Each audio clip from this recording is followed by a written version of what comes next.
Hi guys, welcome back to my channel. Invest some minutes into your German grammar skills and learn with me A1 and A2 grammar. Today we will check out a really important A2 grammar which many German learners struggle with, but you don't have to.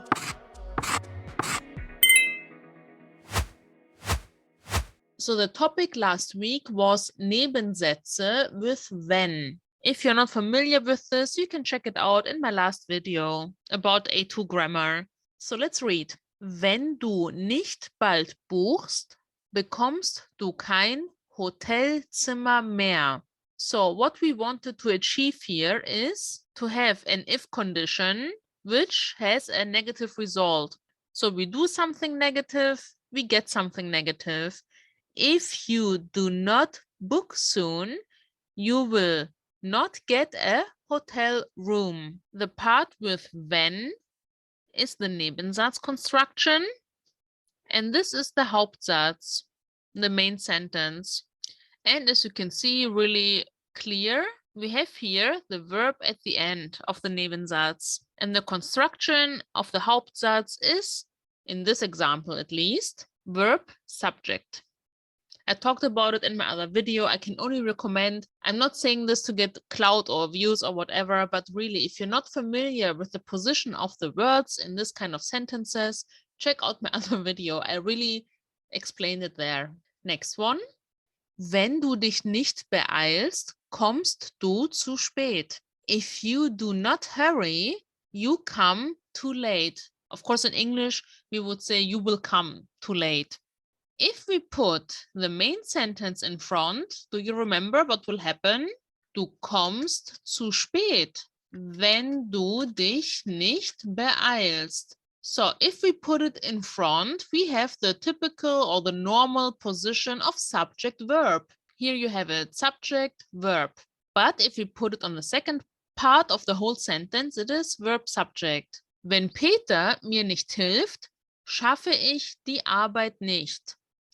If Peter does not help me, I will not get the work done. So the whole thing with wenn Nebensatz, in this example, we learned also other examples, of course, is if not something something, then not something something. This is the construction here. And the new topic, we are still with Nebensätze involved, of course. This is the way it is because it's a huge topic. And now we have, when I'm not mistaken, the third Nebensätze construction, which is das Sätze. Das in English means that. We will talk about it in a second. Let's read the example. Nimmt Paul dich mit? Hat es versprochen? Meaning, is Paul taking you with him? Did he promise it? And the answer, ja, Paul hat versprochen, dass mich mitnimmt. So what does it say? The answer is yes, Paul did promise, perfect tense, A1 grammar, that he takes me with him, mitnehmen, to take somebody with you. This is it actually. So when we open it up, we have the main sentence, das, subject, additional stuff, we don't care now, and the verb at the final position. This is how it works. Similar to other constructions. So in English, Paul promised that he would take me with him. Even in English, we have this that, I think in many languages. So in what cases is it useful to use those kind of das Sätze? Let's check out the verbs here. Sagen, to say. Erklären, to explain. Behaupten, to claim. Denken, to think. Glauben, to believe, also to think, depends. Meinen, to mean something. Annehmen, to accept. Hören, to hear. Finden, to find, but not to find your keys or something, but to mean something. I find him really nice and stuff like that. Fühlen, to feel. Wünschen, to wish. Erwarten, to accept. Hoffen, to hope. Befürchten, to be afraid. Not in the sense of saying he is afraid of spiders or something, but for example, ich befürchte, dass ich nicht kommen kann. I'm afraid I cannot come. Those verbs on A level are really useful, especially if you learn how to use them with a das Nebensatz. So let's practice. We need something that was said, something that was offered, something that was known. And therefore, you know, in the first part, we claim who did something and thus, and then we say the fact that is been talked about. So let's do the first one together. Bekommt Max diese Stelle? Is Max getting the job, the position? Hat es gesagt? Did he say it? So all together, we have to start with the second sentence. And of course, the name is usually in the first place. First, we say the name and then we substitute with the personal pronoun. So, hat Max gesagt? And now we have to think, okay, what did we learn?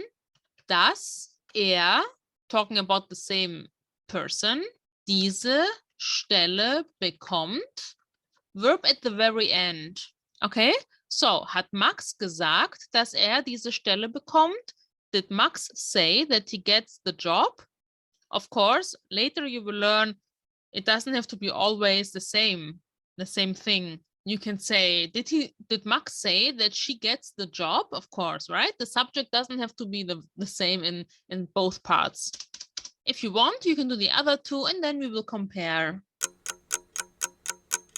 Okay, let's read. Hat Lisa angeboten, dass sie euch bei der Renovierung hilft? Did Lisa offer to help you with the renovation? Again, final position, the verb is the most important thing you have to remember actually. And see after das, the subject. Weiß Karl, dass an dem Kurs teilnehmen kann?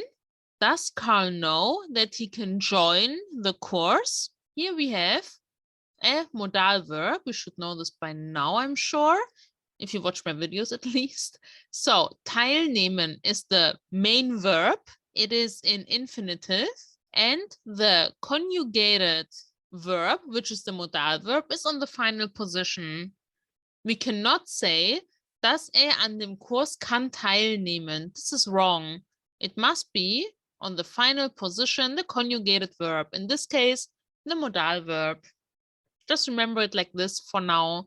As I said before, it is not necessary that the subject is in both parts the same. A thing the Germans really like to do is to say this kind of it sentence. Let's read the box first, then you will understand. Es freut mich. Translated word by word, it makes me happy. Es ärgert mich. It makes me angry. Es wundert mich. It makes me wonder. Es erschreckt mich. It makes me shocked, surprised, stuff like that. Es scheint or es scheint mir. It seems to me. Es stimmt. It is correct. It is right. Es ist möglich. It is possible. Es ist wichtig. It is important. Es ist notwendig. It is necessary. Es ist sicher. It is safe or certain. Es ist schade. It is unfortunate. Those are the words. And maybe you think now, so what does it mean? How can we use it now? We check out the example. Hat gelogen. He lied. Es gefällt mir nicht. I don't like it. And now we can say, I don't like that he lied. So the subject in the first part, in the main sentence, is es. The object, just saying so you know, mir, is dative. Just saying, if you want to learn it. So I don't like it that he lied, gelogen hat. This one is perfect tense, and here you can remember the Partizip to comes first, and then we have haben or sein, the conjugated form again. So I don't like that he lied. So this is your little activity, your little homework if you want to do by yourself and to see if you really understood the structure, the pattern behind it. Please do it if you really want to practice German. Next Sunday, we will check it out together. I will correct it, and we keep learning new things about the Das Nebensatz. This is it for today. Good job. Thank you so much for watching, for your support. Please like, subscribe, leave a question or anything you want in the comments below. You can join me on Instagram, but also on my little Facebook group. I try to post quiz and my videos there and talk with people. I also do some Zoom meetings sometimes, depends. I can only recommend you to watch my other videos, my other segments. I have a vocabulary segment, I have A1 grammar, A2, and I also do a listening comprehension and reading comprehension, the full package. If you want to learn German, you will learn it here. Just try it and be patient with yourselves. See you very soon. Bye.